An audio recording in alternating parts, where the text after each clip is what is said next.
All right, get into some bite down boxing. You can check out the live chat comment. There's a link in there to support bite down boxing. If you're into sports gambling, I know we got the Super Bowl tomorrow, but if you sign up at bet us with that link and use the join 125 promo code, that'll help out the channel. I'm gonna stick my neck out here. I usually come on and do my rants every so often, my State of the Union, State of Boxing rant, usually entitled them This is Boxing. But I know I could be called an Uncle Tom or Tom, a coon, so on and so forth. Just for trying to point out, to ask some questions. Did you consider this? Because I was watching this. I broke down and tried to skim through a clip because I thought Bill Haney was gonna pop up on the video, but I tried to skim. I usually don't name names, but I tried to watch a clip of trail boxing talking about basically from the gist of it that I could get from the few minutes that I wasted my time was that the zone is, if they're not racist, they don't want to believe in the black fighter when they have no time, no believing in non-black fighters. They're fronting on the black man. They're holding back the black man. They're showing their true colors. However you want to categorize it. And I'm just like, really? The favorite the favorite saying of the moment, make it make sense to me, but put some sense into what you're saying. And the lead host, Black Fight, whatever his name is, there's three of them on there. A lot of yelling, cursing, accusations, but not a lot of, in my opinion, not a lot of real substantive details mentioned. Just, we're not seeing our dude, and obviously the channel is linked to the Haney family, and that's Devin Haney is their guy. So I'm gonna say some stuff people don't want to admit, don't want to accept, don't want to acknowledge about Devin Haney, but it's the truth. It's the truth. There's this KRS-One song that I really love. Maybe it was BDP at the time, Boogie Down Productions, but Love's Gonna Get You. And a few points in the song, KRS-One says, tell me what the F am I supposed to do? For the black fighters out here, tell me what the F they are supposed to do. We got, on one hand, we have Adrian Broner over here saying what's going on and how the brothers are being treated over at PBC. We got a lot of us, I got lengthy comments on here about Bob Arum holding back Terrence Crawford. He's racially biased. Him and his executives at Top Rank, they're racially biased. And now Eddie Hearn is kind of being labeled as being racially biased, racially insensitive, not supporting of the black fighter. Tell me what the F these brothers are supposed to do. Where do they get treated right? I think KRS-One said, I can't even remember the lyrics at this point, but let me start with a small example before I talk about DAZN and why DAZN probably is lukewarm on making Kambosos and Devin Haney. That's probably not a priority for them. You can run out here and say it's racist if you want. They don't value the black this. You can run out there with all of that and be loud and call Eddie Hearn an MF and these MFers and all. You can do all of that. But let's look at it. Some of these black fighters can go out here and try to do it alone. You can try to go it alone. You can try to sit here in your city with the club shows, start your own promotional company. You can go rent out the banquet hall and you can try to build your fighter. And you can rely on the local community to come out and buy tickets, $25, $35 for 3 to 4 events per year. And you can work with the state athletic commission. You can get the insurance. You can get the other 5 to 6 brothers in the gym and put them a card on there. Maybe you only got to pay them $500 a fight, $800 a fight. You can sell your tickets. You can get the DJ. You can get the open bar. You can pay for your security. What else we need? What else? You can get you can pay for the 3 judges. You can pay for the on-site medical people. You can pay all of that. You can take on all this overhead. And then you can look at your son, because it's probably a father and son operation here. You can get to 6-0, 7-0, 8-0, and then you need to start bringing in the right opponents to make his record credible. You go to pay for the right opponent, you have to pay that right opponent money. So now we're not even talking about what you're trying to pay your own fighter, what you would like to give your son for his hard work and his sacrifice. The dude who you need your son to have a win against to help him look better internationally, to move up to the next level, you might have to pay this dude over here $5,500, $7,500. You might have to bring him in from Mexico, Puerto Rico. You got to bring his chief, his head trainer in. You got to get them a hotel room for 3 or 4 days during your little fight week, your small scale fight week. Maybe he has a cut man that he needs to bring with him too. You got to feed these guys for 3 or 4 days. They got to be able to work out somewhere in case they have weight issues. And in this current moment, you got to worry about your whole event could go to shit with the positive COVID test. What additional cost is that right there for you? Trying to do this all on yourself, trying to do this all on your own. That's the reality of the fighter trying to do it. My man, one of my colleagues on here on YouTube, build these dudes at home. Do it by yourself. Build your fighters on your own. Build it and they will come. These local people in the community, whatever the job situation is there, the median income, all of these real world factors, but you want them to buy 4 tickets a year between $25, $35. You want to sell the VIP tables, all of it. You got to pay this other opponent $6,000 to come in here and fight your kid. Or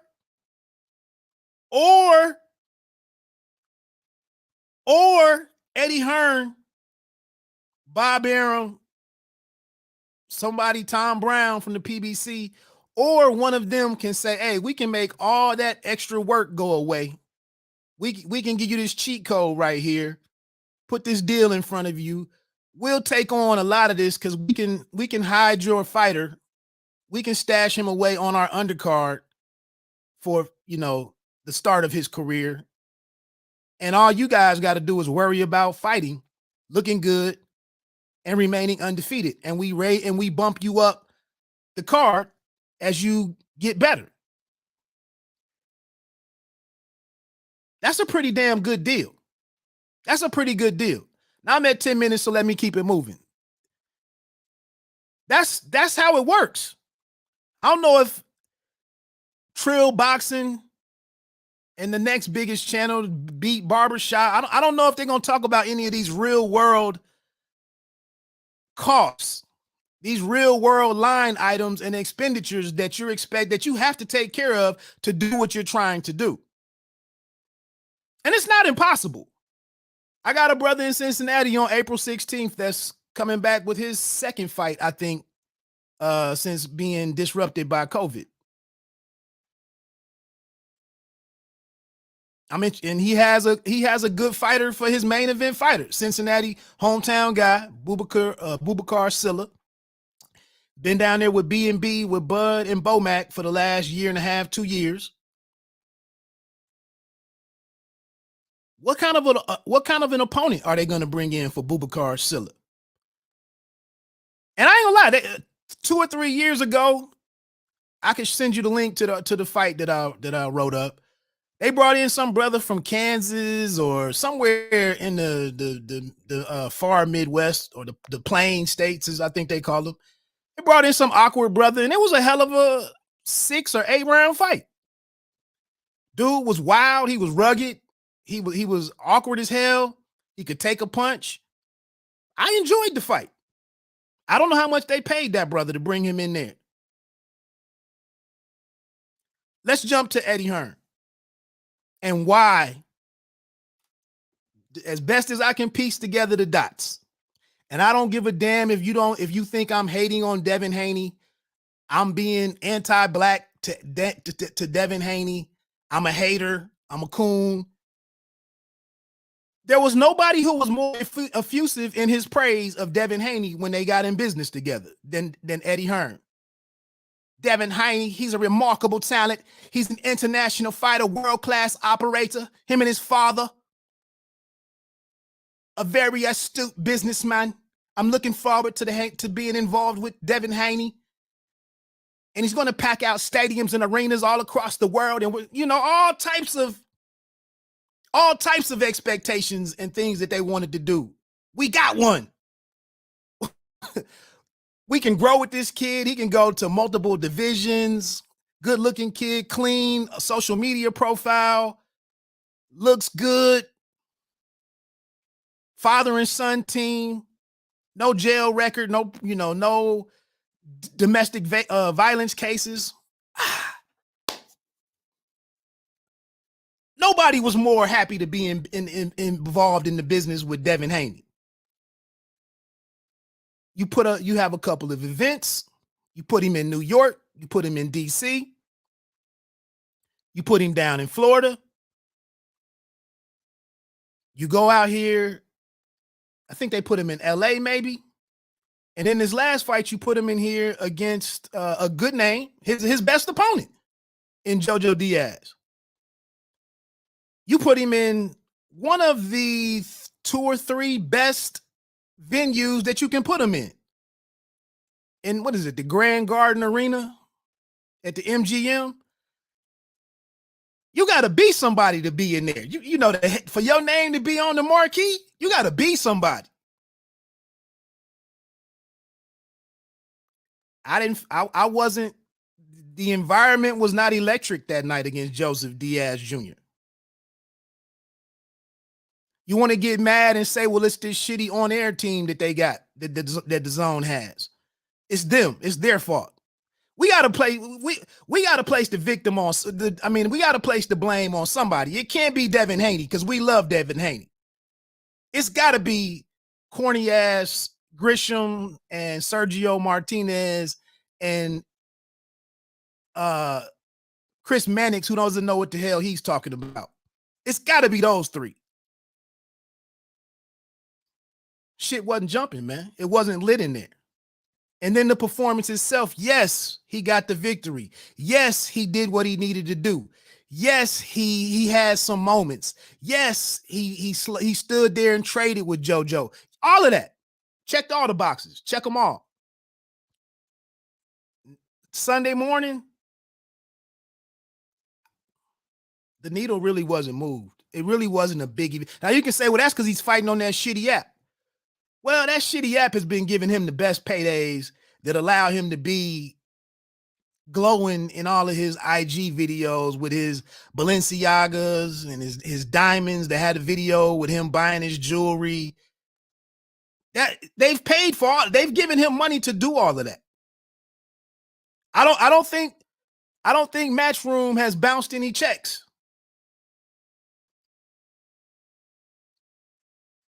But at the end of the day, we sit here and think that these guys don't go back and look at that, like they make these decisions, like they get lukewarm on how hard they go for the Kambosos fight. Like they do it based on nothing. Like they make these decisions the same way some of these guys make these videos with no details, with no supporting information behind it. That's how we think these guys make these decisions. We think that they don't sit here and look at ticket sales. Did we get any new subscribers after this fight? Did we get any new subscribers leading into this fight? How many people watched the fight live? We know that people don't even go back and watch the fights. Like that number is minimal. The number of people that watch the fights on demand after the fight, like that's next to nothing. But we think that these guys don't we think they're just idiots. And they just look at a black fighter and say, that's who we're going to screw over. We're going to pull the plug on him. We don't think they look at impressions online. What was Devin Haney trending the next day on Google searches? We think they just look at the brown skin of this fighter. That's the only thing, like, yeah. Cut him. We move on to that's what Trill Boxing and some of these other that's the extent of it.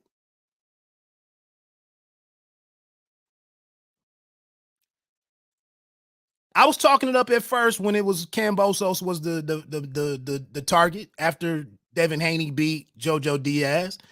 And I said, Eddie Hearn would love to have the undisputed fight, and deliver that to DAZN.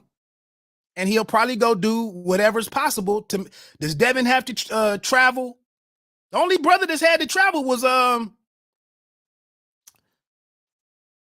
Errol Spence Jr. That tells you a lot right there that the brother has to go to Australia. That already told you what his leverage level, the degree of his leverage was from the jump. He has to go over to Australia. What? From the jump, that was part of it. He has to travel. Who the hell else had to travel? Teofimo Lopez didn't go fight in the Ukraine.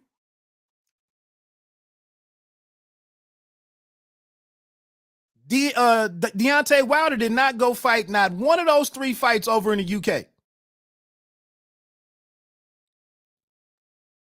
We know Bud had to go travel one time. We know that my man Regis Prograis had to go fight over in Glasgow or whatever for the World Boxing Super Series final against Taylor. Taylor had to come over here for the Undisputed against Ramirez. Devin Haney, get your bags packed, bruh. Tell me what the F am I supposed to do? Eddie Hearn and them, he goes and tells DAZN, hey, this is what it's going to cost us to get this fight. Somebody at DAZN is like, we're not getting much on our return for Devin Haney. I'm not really all that. I'm not all that anxious to make that fight. Now, when it came out, that Golden Boy, when some of the details came out and said that Canelo could fight Jorge Masvidal and Jake Paul and whoever else these platinum fights, we laughed at him. We laughed at him then. Whether that was true or not, that's some of the details that came out. Conor McGregor, we'll pay whatever to fight him. And then we want Triple G. But we laughed at him. But here it is with Devin Haney and saying, that's good fight. We like our relationship with Devin Haney. Good kid. Joy to work with. Love to have him on the DAZN YouTube channel, speaking with Akim Barak. Love to have him ringside. He's got the drip on. He's got the jewelry on. Good smile. Quiet entourage. They come into the city. They sit ringside. Nobody leaves with a rape assault, a rape charge, aggravated assault. None of that. Good kid. We're not bending over to make that fight. Just not doing it. Just not doing it. And we think that's all because they look at his brown skin and say, hey, we're just not in the black fighter business. I say this and then I got to get out of here. I know nobody even really made it this far. I was in Chicago for the first time, for one of the first DAZN cards that they had in North America, the US.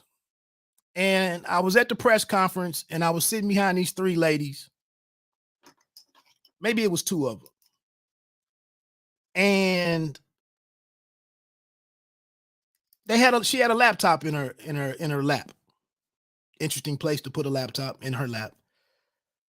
She had this huge spreadsheet open.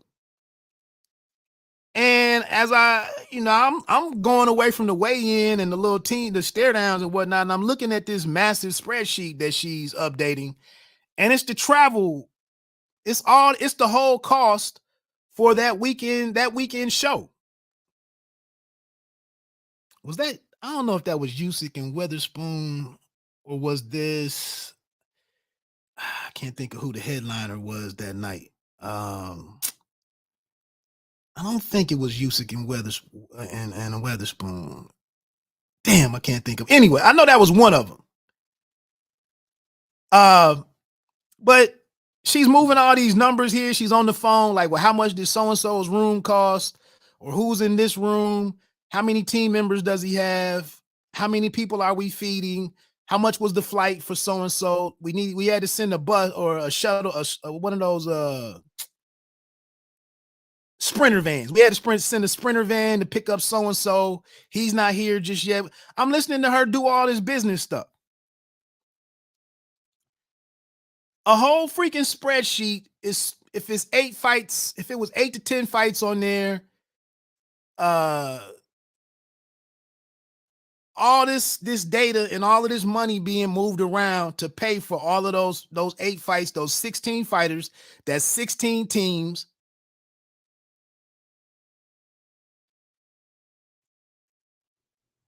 But we just sit here and say it's racist. DAZN is racist. Eddie Hearn, his dad is a slave, was pro-slavery anyway. It is all this is racist. That's what they get on these channels and tell you. So they don't take that spreadsheet at the end of the day, at the Sunday morning. They don't take that spreadsheet for Trill Boxing, Fred Barbershop, whoever else, Ego, whatever, all these other cats. They don't take that spreadsheet on Sunday morning and see how much they spent, and all that rolls up into what the cost of that event was, and they got another column of money that came back in, revenue or receipts for all this shit. They don't take no account of that and then go look at the subscriber numbers and make a determination of, did we have any stars? Do we have anybody in this shit that moves a needle for us to get behind? Who we need to throw our money behind? Who on here does what for us? We just think that just because, it's because these individuals are white, they're just supposed to stand here and with dollars in their hands, and people just go up and you take your 10 bands, you take your 800 bands, you take your 800,000, you take your million, you take your 1.4 million for your fight. You just keep taking. Like, and the white person over here is not supposed to put up any resistance. Brother commented on another video that Bob Arum was just a rich ass white man that's been standing around black and brown people for 50 years. Bob Arum was not supposed to make any money from his efforts, his organizational skills, whatever he brought to the table. He's not supposed to profit off of that in any way. He is just supposed to be a rich ass white man standing here making, helping to make it all work. But because he's not getting in the ring, sacrificing anything, he's not supposed to do anything in his best interest. That's a weird way to look at. That's a weird way to look at this shit.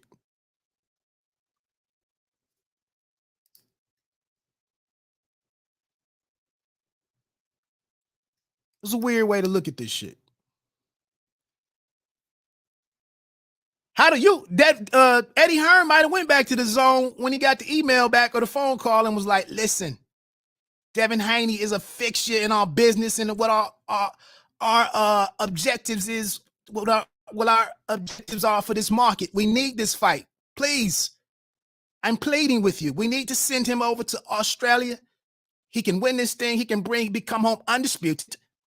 And then we have him for the next 3 or 4 fights where he's got to be telling them things from his perspective and trying to sell them on, what the win-win is here if we do this.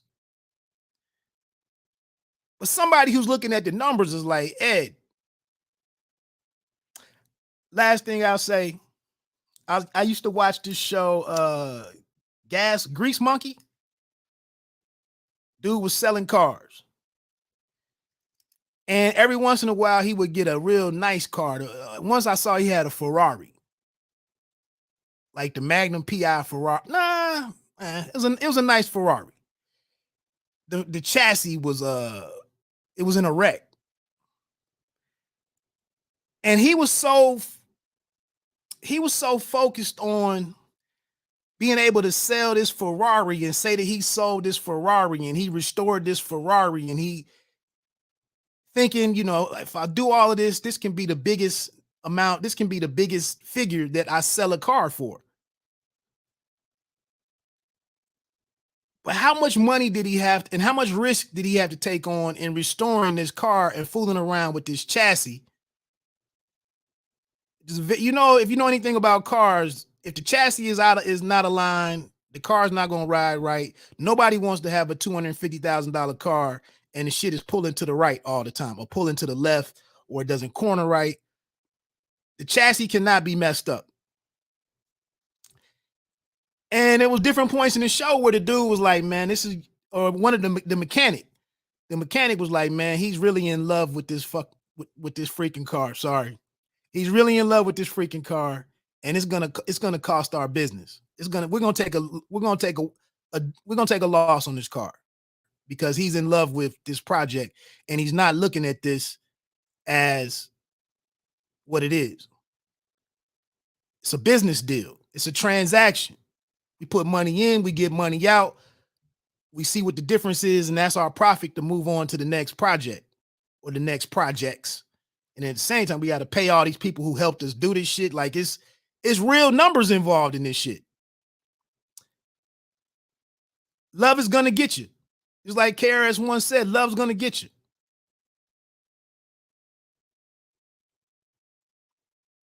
These promoters cannot love these fighters to a certain degree. You can't love them till when you start to make irrational moves and put 3 million up, knowing that you can only get back like 1.6 or 1.8. Love is going to get you. And in the meantime, the black fighter is sitting here like, man, tell me what the F am I supposed to do? From 8 years old, I just wanted to fight. I didn't want to be I didn't want to have my feet under no desk. I didn't want to go $120,000 in debt for a student loan. I didn't want to play that game. Tell me what the F am I supposed to do?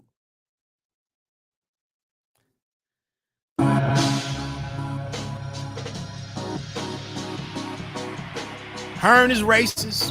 Hearn's daddy, he's racist because his daddy was a racist. At the same time, the black fighters over here with the black guy, Al Heyman, they getting screwed over. Black coaches can't coach. Black people can't own black football teams. We haven't started an all black owned football league or basketball league of our own. Tell me what the F are we supposed to do?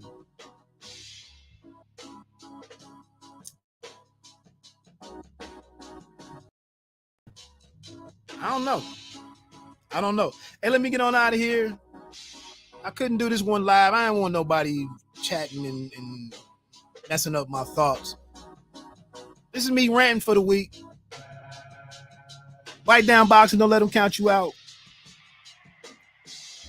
Check us out with that betus.com.pa. Sign up, start you an account using promo code JOIN125. Help support the channel a little bit. Always check me out over at www.bitedownboxing.com.